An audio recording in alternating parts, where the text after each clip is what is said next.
Hey guys, welcome back to an interesting video on Wild Rift. So today we're back with a Vayne updated complete guide, and yep, it'll come into the end of patch 4.4D, but likely the build for most ADCs are going to be very similar or the same in the next patch because ADCs aren't really going to get a lot of changes in patch 5.0. But anyways, before we jump into it, don't forget to check out the Vayne basic guide for her skills, living order, tips and tricks, as well as combos. But now let's jump straight into talking about her build. So first up, we're going to see there's some interesting changes here, like overall, like in the runes and no more attack speed boots. So first up, we're going to start off with the Gluttonous Greaves for some AD as well as some Omnivamp. So we're kind of going like down in terms of attack speed because we don't have the attack speed boots, we don't have lethal tempo, but I found that honestly you don't actually need that much attack speed. Getting a little bit more AD is a little bit better as well. So you really have enough attack speed from like your first couple of items already. You don't need to build so much attack speed. And there comes a point where you have to kind of balance the amount of attack speed and the attack damage that you have. So we're going to go for the Gluttonous Greaves. We get the AD as well as the Omnivamp. And of course the Omnivamp does apply on your true damage from your silver bolts. So that is going to be very helpful. Then you have the Bork, of course, which gives you a lot of attack speed, just a little bit of AD, but you also get the physical vamp. And of course the important part, which is the current health on hit damage, which is going to be very useful against tanks, who of course Vayne kind of counters. And we also get the Drain passive, of course, for the bonus damage and the movement speed. Then we go into Wit's End. So Wit's End has a couple of purposes. Firstly, it gives you 45% attack speed, which is a lot. And then of course we also have the healing when you're below half health and the bonus on hit magic damage, which are the best parts. But to put the icing on the cake, we also have the magic resist, which is going to help you counter any magic damage on the enemy team. And then because Bloodthirster, in my opinion, is still a really strong item, you want to go for the Bloodthirster. It gives you the AD, of course, even more physical vamp, and of course the bonus stats when you're high on health. Now you could also swap out the last couple of items for other things. I think the core build is going to be just Bork and Wit's End, but the last few items, this is kind of what I prefer. So then after we have Triforce, which is it did get buffed a couple of patches ago and it is really strong of an item. Now you have, of course, your health, your AD, your attack speed, your ability haste, all that good stuff. And of course you get the Spellblade passive as well. With the Vayne spamming her tumble, you can proc the Spellblade very often and you get extra movement speed as well. And finally, I find it on Vayne, majority of the time, by the time when you hit your last item, you don't really need any more damage or attack speed. So I like to go for some kind of defensive option. This could be a GA, it could be like a shield bow, or it could be like a Steric's Gauge, but I like Twin Guard personally because I find that Vayne generally is in very long fights. Like you normally get into very long extended fights because you're either like kiting people out or like running them down. So generally your Twin Guard is able to proc and give you the bonus resistances. So I do like going for that. And of course when you combine it with all the healing that you have, you become very tanky.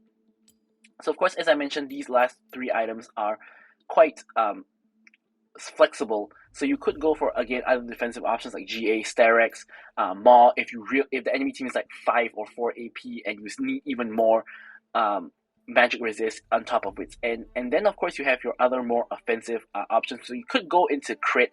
So after your Bloodthirster, you could go for, of course, things like Phantom Dancer, Charge Blade, or IE, or you could even replace the Bloodthirster and go for more attack speed like with Phantom Dancer or Charge Blade. All of these are options as well, and you could go for IE as a last item for just even more damage and replace Triforce with another crit item. So very kind of variable, but this is my preferred build over here. And then we get into the runes. So once again, as I mentioned, we don't go for lethal tempo in our runes anymore because we don't need that much attack speed. We're going to get enough from Legend Alacrity here, as well as the two items that we have that give attack speed and Triforce as well. So we go for Kraken Slayer. So Kraken Slayer, of course, kind of works together with Vayne's passive very well. So of course we know Vayne's passive, Vayne's W passive is going to be the Silver Bolts, where on 3 attacks you're going to proc true damage. And with Kraken Slayer, it pretty much procs at the same time for even more true damage. So you're going to have like 2 instances of true damage at the same time, and you will see that this can end up in giving a huge burst of true damage. You guys will see it later in the gameplay, but I found this to be really helpful. Of course, it does scale with AD as well, so you do get a decent amount of AD from your build, like from your boots and from your Bloodthirster. Of course, you also got a bit of AD from Bork, etc. Brutal, of course, because you're an ADC who auto attacks a lot. Giant Slayer, because it helps you do the most damage, especially because you're mainly going to pick Vayne into tanky targets, and of course, Alacrity for the attack speed. Bone Plating for more laning phase defensive capabilities, as well as anti-burst later on. And then we finally have the Flash, as well as we have the Ghost, Once again, I think exhaust is not very useful on Vayne because Ghost is needed for the mobility to kite in and out of fights, run away, chase people down, etc. And also, when you exhaust Vayne, you can't reduce her true damage on Kraken Slayer as well as on her Silver Bolt. So exhausting Vayne is only going to really reduce her movement speed and some of her auto attack damage, but her main sources of damage are unaffected, so you don't really have to counter exhaust the enemy necessarily. So anyways, with all that out of the way, let's jump into talking about our gameplay. Okay, now we're hopping straight into the gameplay. Now, of course, as usual, don't forget to like, comment, and subscribe. Any questions, queries, or remarks, feel free to leave them in the comments below, and I'll of course be sure to address them. So straight up, here, first things first, we're still in Korea, third video made in the Korean server, and Vayne, from my experience, is nearly impossible to play in the Korean server because people here play very, very aggressively. Literally every game, or every other game, not every game, but every other game you have to play against like a Caitlyn Lux, and people here pick very aggressive champions in the early game, champions like Caitlyn, Draven, and Sivir for like wave parity and things like that. So Vayne is really, like, I found that champions like Vayne, Kai'Sa, or like Jinx, like champions that need to scale into late game, almost impossible to play. So I've been playing a lot of, as you guys saw from one of my previous videos, I've been playing a lot of MF in the Korean server because you have really strong early game and you scale not good but decent. So I have found that that's kind of the best way. So here you can see that we're into a huge fight here, and just look at the damage. That's the Kraken Slayer plus the Silver Bolt damage that I was alluding to earlier in the build. Like Ezreal had like 1/3 of his health there and just instantly got popped, and we somehow actually get the first blood as of Vayne onto the enemy Ezreal. Of course, he was kind of very, very hard baited by how low the Lux was, and we were actually able to pick up the kill. However, the issue now is that our wave is now stuck outside the enemy tower, so we have to try to quickly push this wave in. If not, we could get frozen on, and we're not going to be able to farm. So we are trying to push the wave in, but Lux doesn't quite get the memo. She recalls and doesn't help me shove the wave. So now I'm stuck here, unable to recall because I'm trying to shove in the wave. But I eventually do, so I'm just going to run away and quickly try to recall. The next wave is coming in, and we're kind of going to get stuck in that sort of similar situation again, but without recalling, we're going to be really, really weak, because you can see that here on the recall, we can actually complete our boots. So this is a lot of injection of just AD and Omnivamp, so we have to quickly recall to grab that. In the meantime, Lux is sort of skirmishing with the Ezreal and the Nami. And as you guys know, as Vayne, you don't really need to do very much in the early game. Although if something like this happens, we go in with the stun, we're trying to focus down the Nami, she flashes, I flash to follow, I see Warwick who flashes to attack me, but I knew that I was dead at this point. Like, even though I did still have my ghost, there's no way that I'm going to be outrunning the Warwick if I try to run away. So the best thing I could do there was to tumble forward and try to trade the kill onto the Nami, which is exactly what I did. Going backward in that scenario is going to only lead to me dying, and I'm not going to be able to trade a kill, which is going to be even worse. So here we do get the kill, but of course we do die for it. So we're 2-1 now, not too bad.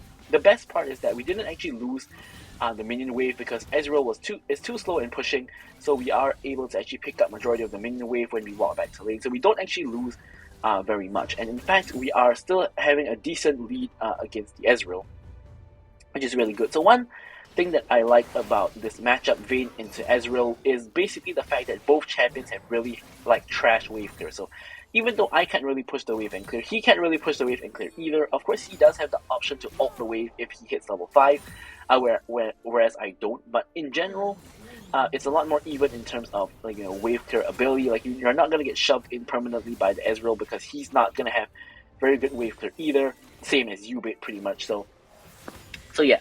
So of course, generally you want to pick Vayne into a team that is pretty tanky. So here you can see we got like Mundo and Warwick, two pretty tanky chaps, and I decided to go for the Vayne, honestly simply because I kind of felt like it. But obviously, as I said, in the Korean server, generally Vayne is not really the best option to go for. But we decided to try it out anyway, and it worked out pretty well, as you will see a little bit later on in the video. So here Nami falls into the same trap. This time gets chain CC, wombo combo, and just evaporates. So this time goes a lot better because she doesn't manage to flash away. Warwick isn't in the area, and we pretty much just managed to just one-shot her essentially. So here, Ezreal gets hit by the binding as well. We're trying to get some tower plates, but we ran out of minions, so we're just going to quickly try to shove in this wave, maybe get a reset, or maybe grief a little bit more plates. But here, once again, Lux doesn't help me to shove in the wave. She just recalls instead, which is a little bit sad because it's really hard to shove the wave alone as Vayne. Lux has a lot better wave than me, so it'll be a little bit better if Lux can help me shove in the wave a little bit. But anyway, we do eventually get the wave in, so we're gonna recall. We get the components for the Bork, and of course we're in a really good spot. Ezreal only has a Tuer, which pretty much gives him no damage at this point. And of course we are matching his Gluttonous Greed, so we do have a pretty big item advantage against him, despite the fact that we haven't actually completed any items yet. So here, because we recall, we kind of lost lane priority, and actually Nami ends up roaming to mid and actually helping her team out. Honestly, there's not much we can really do to avoid it. The only thing we can really do is to ping, which we kind of did. So yeah, our whole team basically dies, except of course me and Lux, who are coming out of base. And the objectives are up, so it looks like the enemy jungler is going for the Herald. Here I spot Nami alone, so I'm actually ulting on top of her, and I'm actually going for her. So she ends up flashing the wall, so we end up trading out for her flash, which in the grand scheme of things, trading out for a flash is generally worth it. But the thing is that I got the supports flash, which is kind of the most useless flash on the enemy team.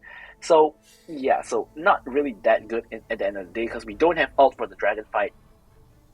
But anyways, now we're gonna reset because we can complete our Bork. So we do have the item power spike before dragon, which on the enemy team, the only people who have completed the items are Warwick and Mundo. So here a fight kind of breaks out in the dragon. I flash forward to finish off the Nami straight into enemy territory. I managed to basically roll over all the plans, bait Akali in, stun her into the wall, and basically finish her off for the double kill. And now we're on a killing spree, and we're going to be able to take the dragon. Warwick goes down to the Shen as well, and we are able to pretty much get the dragon and kill 3 people on the enemy team. Of course, Mundo was not there because he was busy pushing the tower himself. So some kind of disorganized macro from the enemy team here. So this allows us to get more plates. Shen kind of just sticking around to absorb the plate gold, finally decides to actually come in and help instead of just standing around.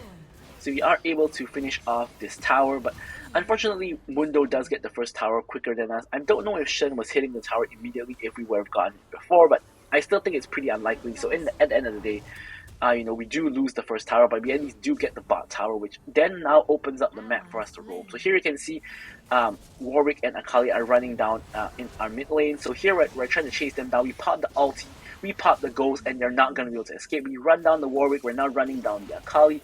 We're able to get one final condemn onto her, and we are able to finish the kill just as she reaches under the tower. So 2 more quick kills to me. I'm starting to get really, really fed.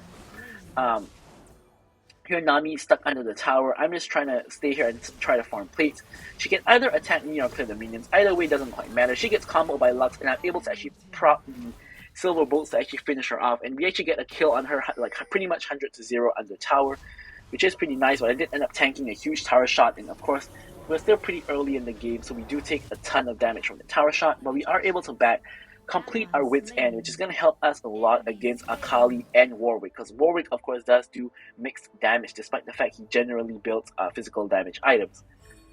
And we're in a really, really good spot. So we're 8-1 now before 8 minutes into the game. Of course this is like averaging like 1 kill per minute, and we are getting really, really fed. But the issue is, if we take a look at our team is not doing very well. So we have a 1-3 Shen, a 3-4 Jace, 0-2 Jax, and 0-1 Lux. So in terms of like not just KD, but in terms of gold, like we have Shen is like 2k behind, and like Jace is like 1k behind, and Jax is more than 1k behind as well.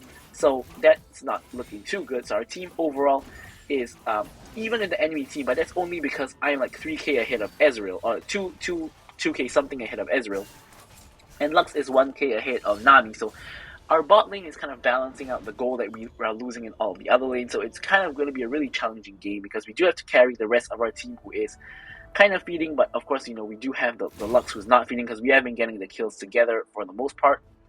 So you can see here that I'm just trying to maximize my farm because I kind of noticed a situation where I have to be the one to carry my team, so I'm going to try to get farm wherever I can. I'm going to farm the bot lane, then I'm going to the mid lane to farm, then I'm going to the top lane and taking 2 waves, and if we have an opportunity to, I'm also going to go into the jungle and start taking jungle camps because we want to get as much gold as possible to reach as far into our build as possible. So here we see Mundo, and Vayne is a hard counter to Mundo. You can see that I instantly pop like half of his health. He actually tries to run down, and I'm just trying to run away. He actually does a lot of damage, but after I kind of just run out of melee range, it's not too big of a deal, and he actually ends up almost killing me.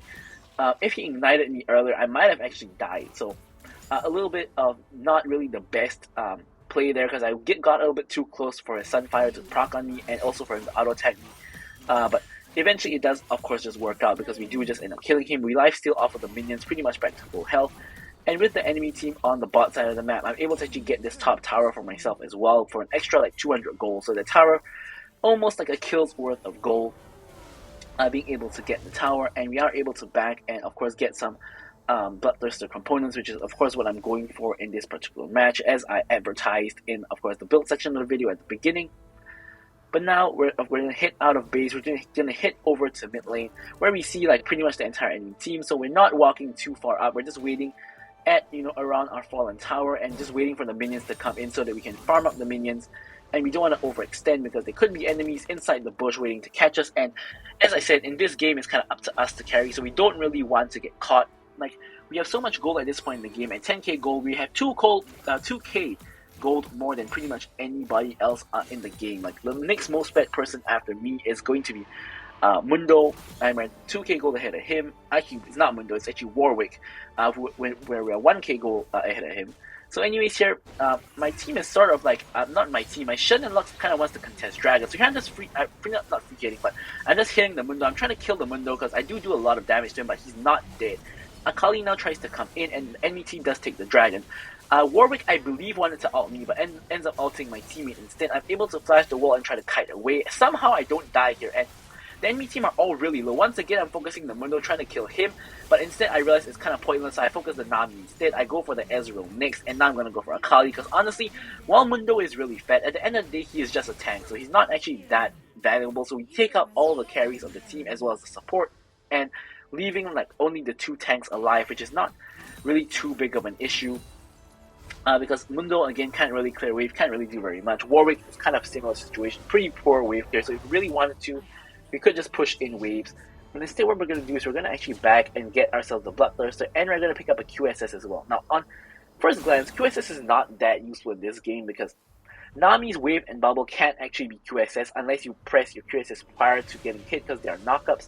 And the only thing you can really QSS in this game that's kind of useful is either Mundo's slow from his cleaver or Warwick's ulti. But once again, you have to recognize that Warwick's ulti is one of the few things that if I get hit by is guaranteed death. Because if I get locked down for like 2 seconds there, the enemy team will instantly pop me. So I have to pretty much get the QSS to prevent myself from dying to Warwick. So here I get hit by pretty much everything on the enemy team, although of course they're not really in range to do anything about it. I pretty much lifesteal off of the Mundo and go back to nearly full health. And now Shen does give me the ult, so I'm going aggressive, going in on the enemy team. We get the kill onto the Mundo. Warwick already died previously, and we're not just chasing down onto Ezreal, but we end up tanking the tower, so we're going to have to tumble back out of tower range. And here I'm pinging for Baron, because obviously the bot lane is running for the hills, and Akali is split pushing in the bottom lane, so no one to really even contest the Baron. We're going to grab the fruit just to get a little bit of health back, and then we're going to start whacking the Baron. Somehow our Shen dies to Nami. I'm not sure what happened there. Maybe he tried to dive the tower or something and died to Nami. But anyway, he just basically trolls and just dies. So here we pick up the Baron, and we are going to back and of course start building towards the Triforce. And we of course now have Baron buff, so we want to use the Baron buff to of course get some push going, get some kind of meaningful gold, especially into the rest of our team, who all of them are kind of still behind their counterparts, except of course for Lux and myself, who all along we were ahead. So we want to try to get the rest of our team a little bit more gold, so that we can kind of close the gap between them and their counterparts. But it's kind of not really happening. Shen of course just committed suicide, and yeah. So anyways, here now we're trying to run down mid with the Baron minions, which of course is really difficult to clear. Akali comes in from behind. I'm gonna tumble away. Look at the positioning here. I actually positioned behind the Jace so that Akali eats into Jace's Edge of Night and is not able to actually eat onto me, so we are safe from the Akali because of that. And now we're kind of just hovering around. Again, we stand behind the minions, so Akali isn't able to hit her shuriken on us, only hits onto the minions. And here we're just trying to wait for an opportunity to kind of just go in or do something. We really want to get a fight here. So Mundo kind of overextends a little bit. I pop the I actually don't pop anything. I'm just auto-attacking. I don't pop the ulti or the ghost or anything like that. I'm just attacking him, and my team goes ham, all goes in, and Akali has to flash the wall. We're gonna go ahead and get this tower. Ezreal now running for the hill back to his inhib tower, but honestly, at this point, we can just force down the inhib because he obviously has no wave clear and we have Baron buff. Here the taunt ends up going down onto Akali. Akali dies. In the meantime, I'm attacking Ezreal. Ezreal dies, so the whole enemy team is dead. And with this one cannon minion, we're just focusing down the Nexus and we're able to get the victory. So super duper hard carry on Vayne in the Korean server in this match. Hopefully you guys did enjoy the video. Thank you guys so much for watching and goodbye.